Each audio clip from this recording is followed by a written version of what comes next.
Alright, YouTubes, what's up? Here we are in part 3 of the Exile of the Cid campaign, or scenario, excuse me. Did some stuff off screen, including getting this cannon galleon. Do not research elite cannon galleon or get more than one cannon galleon. It's not going to help you out. It's going to be overkill. We're going to get hit pretty heavily now by Baringer and his bunch of long swordsmen, knights, crap like that. But because of this assault, that'll set us up for the next part. Well, it won't be the next part, it'll be the next edit of this part. I'm going to skip ahead after about 10 minutes after I defend this, because I pretty much have all my technologies acquired and I'm starting to make my army. I'll just get a castle down and we'll be ready to go. And I'm in the Imperial Age now, so once I get a castle up, I'm going to go to, I already have 3 bombard cannons, my bay. Alright, so we're going to wait for these guys to take down this gate. And in the process, you probably want to build yourself a second town center. Excuse me, that's a university. A second town center right here. Let me sell some gold. Got plenty to sell. So you want to, you got plenty of gold, so you can even sell to get a castle right now if you really wanted to. All right, so build this town center, and you're eventually going to want to get about 2 castles. So ideally, you'd want to have a castle out here already, but I just didn't do that.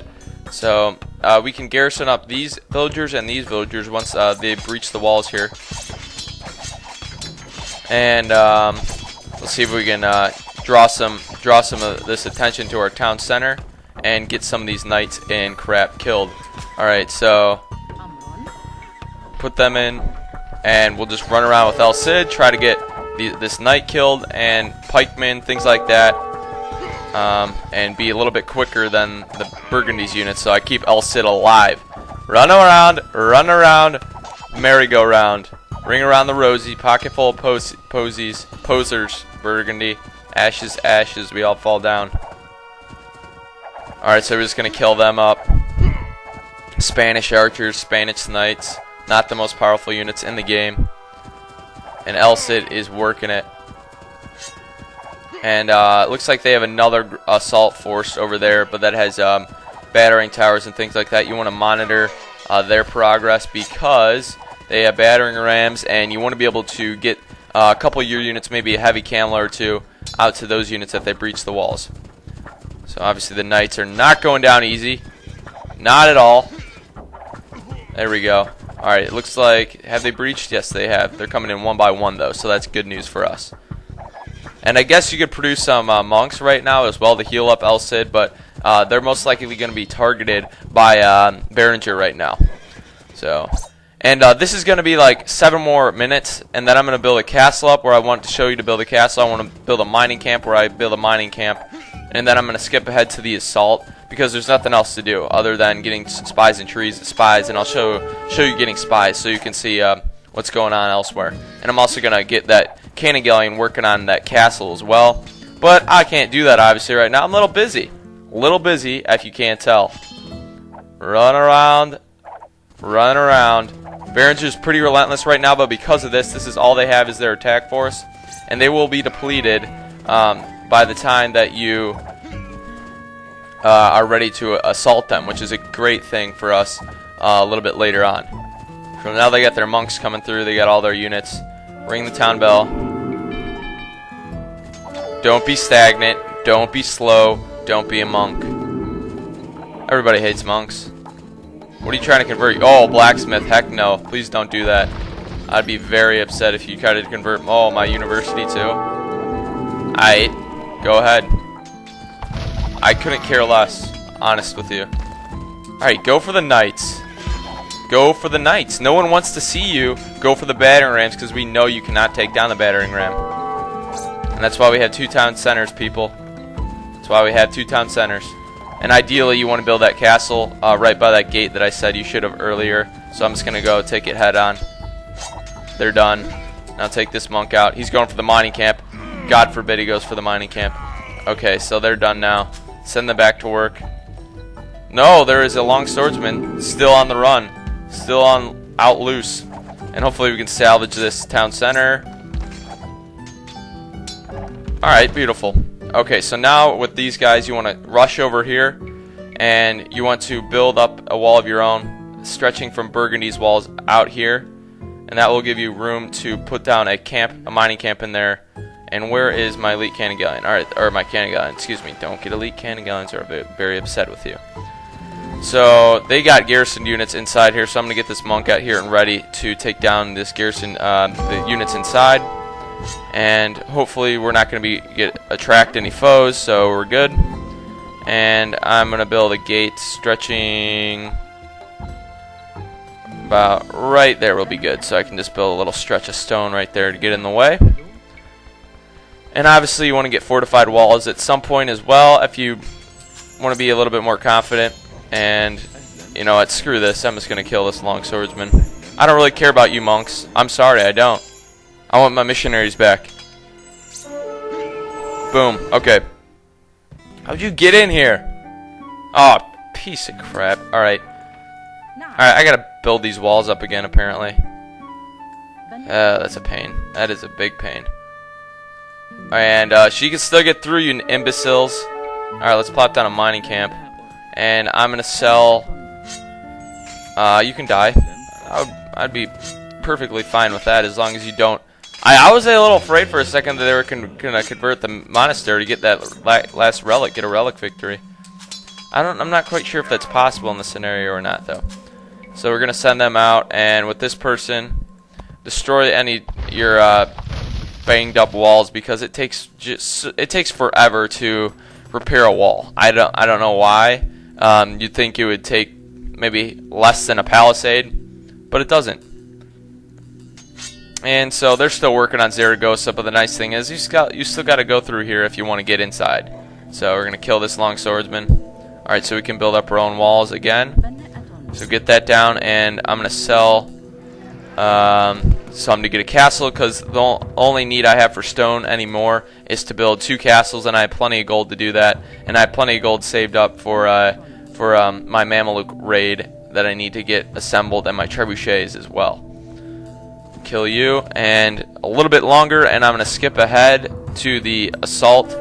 It's most important to have a majority of Mamalukes on your side, along with some trebuchets, because Mamalukes are long range. They're amazing. I would say they're arguably the most powerful unique unit because of their range, mixed with their power, because they're considered hand to hand. And I'm going to send... Let's see, do I have any idle villagers? No. So this will take a little bit of time to build. As long as they're working still.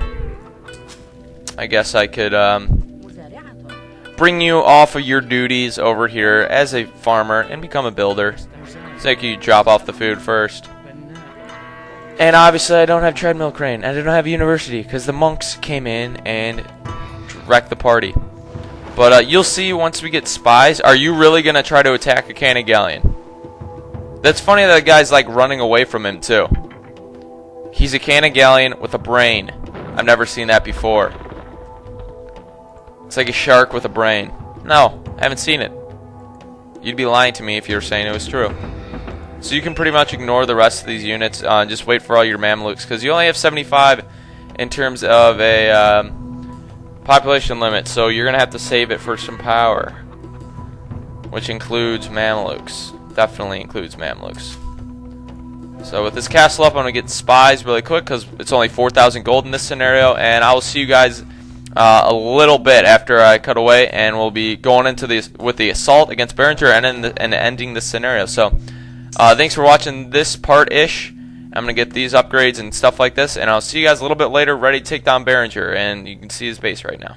You do not want to know how pissed off I am right now. For the past 2 hours, I have been on my computer wasting my life away trying to figure out how to regather 7 narration files of Age of Empires videos that I've deleted. You know how long that is? That's 140 minutes, so that's 2.5 hours approximately of narration that I had deleted. I deleted my whole narration file. I'm an idiot. I'm pissed off. I'm throwing things around in my house. So I'm re-recording this right now, this segment. And I already completed the Blackguard scenario as well, but because I deleted that narration file, you're going to have to watch me do that again. And I got to unlock this gate. off screen, I built up this army predominantly made of Mamalukes. You want to build a castle right here so you have a fallback point. And I have another group of units that are dawdling in this group of farms that I got to bring back over here. So once they get out of those farms, get out of the villagers' way, I'm going to bring them back. Alright, so we got these Mamalukes now. We're going to use them to defend our siege units. You want to keep them in front of either archers or knights or whatever unit are coming at you. Alright, so get these Mamalukes out. Take out those guys, and then just keep your Mamalukes out in front of your siege units, which you will be able to bring up closer.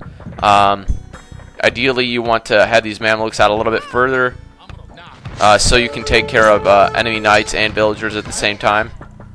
Because knights are going to be your biggest threat, obviously, to your own units. Heavy camels keep back here. Don't worry about your hand cannoneers. They're just for show, kind of. I just got them. They look good. People think they're good. They're not great. Alright, so we're just going to kill these guys up. Wait for these trebuchets to unload, to unpack, to whatever you want to call them. And sorry if the narration is going to be bad in this video and upcoming videos, but I'm just pissed off right now. I'm utterly enraged and upset with myself. I wasted a lot of time. You know, I could have been doing other stuff, and I'm just pissed off about that, to say the least. So they got a lot of monks, as you can probably tell and expect. And just keep mowing these guys down. These archers are really getting in my way. So it looks like we lost the Mameluke. And now continue to produce Mamelukes as well, because you're going to lose them while you're at it. Especially to these archers, Spanish archers. I don't even really understand why Baringer would go for archers, considering their uselessness. Alright, so take down that villager. Get her! Go hunt her down. Alright, so now let's take down this barracks. Alright, so keep moving these Mamelukes up. Let's hope we can get to in range of their town center, hopefully. So we can just keep churning Mamelukes out and taking down any villagers they produce right on the spot. Take them out. And we'll definitely be completing this scenario in this video without a problem. Alright, so we got a bombard cannon in our way that we got to get rid of. So bring them out here and get these trebuchets unloaded, unpacked, and we got a whole group of units over here that we can bring back in. So you just do that, and you can bring some monks to heal up your Mamelukes if you really want to. Just keep them away from that bombard tower. That's of vital importance for you. Alright, so take down this guy, that girl, excuse me. Down this archer. And I'm really preoccupied right now. Basically, I'm thinking ahead. I want to get to the Blackguard scenario. That took me 5 parts, and I'm just pissed off that I wasn't able to complete that. Or I was able to complete that, and it went smoothly, but I'm going to have to redo it all, because I don't want to do... I had the video files, but I deleted the narration files, which are separate, and I don't want to do post-commentary, because I tend to have poor video content when I do post-commentary. Just the way it goes with me. Kill them, and wet paper bags go down very easy to Mamelukes. And Mamelukes are probably one of the most powerful, easily the most powerful unique unit out there because of their range and their power and zealotry. Being with the Saracens, you always have that upgrade when you use them. It's not like a unit that is transferable through all societies like a long swordsman or something like that. Alright, so don't get too close to the town center because you obviously don't want to get your Mamelukes hit by them. But now with your trebuchets ready, you can take down that town center. And Burgundy's very resilient with their villagers. So once you take down a villager or 2 of theirs, they will come back and go after you again if they can get another town center up, which is a very viable thing for them. But these archers are really pissing me off right now. And what are they trying to rebuild? They're trying to rebuild a market, so we can let that slide for right now. We get a couple more hits in on this town center before we bring our Mamelukes across this town center. They will be ungarrisoned, so we should be able to come in now. Okay, and now let's kill their villagers one by one.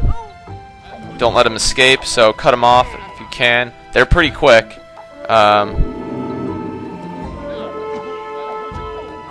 There we go, beautiful. Okay, so we're cutting them down, and this guy's trying to sneak out, so we're going to kill her first. Good aim. How do they control those swords, honestly? It's kind of throwing axeman syndrome. Just amazing with the... they're considered hand-to-hand combat, but it's not hand-to-hand combat, unfortunately. Or it's not range combat, or whatever you want to describe it as. So I recommend taking down this gate now. And it looks like they have a couple villagers outside of their initial walls. Beautiful. So we're gonna have to take them out in order to complete this have this scenario be completed. And that archery range is still churning out units as you would expect, because they have a ton of gold. We want to get rid of that soon, but I'm more preoccupied with the villagers. So there we go. We can rush these guys out at this villager, and they got one over there as well. Let's see if they have any in their base. No, they do not have any in their base, so we can just worry about the exterior for right now. And this will be a shortened scenario. Obviously, it'll be a 1-bit narration. If you understand, or I don't really know how to explain myself. The files get separated. So there we go. That's all it was for Baringer. Just make sure your Mamalukes are with you, and you got a couple trays, trebuchets. So watch this. Lord of Zaragoza was a gifted leader of men, but like many of the Moors, he was also a poet and artist. The cultural achievements of the Moors made the rest of Europe seem barbaric by comparison. As the Cid parleyed with Lord Motamed in his sumptuous palace, he feasted on meals that came floating down an indoor stream. Motamed bestowed rich gifts on the Cid and made him a wealthy man. But the Cid, ever the loyal servant of Castile, convinced Motamed to ratify a treaty making Zaragoza part of Castile. The Cid never fought openly against King Alfonso, though he did make enemies with Count Berengeur and other Spanish lords who wanted only tributes of gold from the Moors and were not interested in making alliances with them. Count Baringer would remain the Cid's enemy for many years. And that's pretty, I don't really, it shows that El Cid has a lot of integrity, that he's not willing to confront King Alfonso right there and attack him head to head, go straight on, because he he could wipe him out. And King Alfonso has done so much to harm El Cid. And so we'll get to know Berengeur further into this scenario, to this campaign, in the 5th scenario, most specifically. But in the 4th and 6th, we have our own separate civilizations to worry about, and societies or names. And thanks to Motamed, we won't be seeing you anymore, but thank you for serving the Cid. And that's it for the 3rd scenario, the Exile of the Cid. We won't look at this stuff much, but look at the relic gold. It tells that their relics really do a lot for them. So if you can minimize the number of relics Baringer gets, you'll be better off. So thanks for watching the 3rd scenario, and we'll be moving on to the Blackguards next time.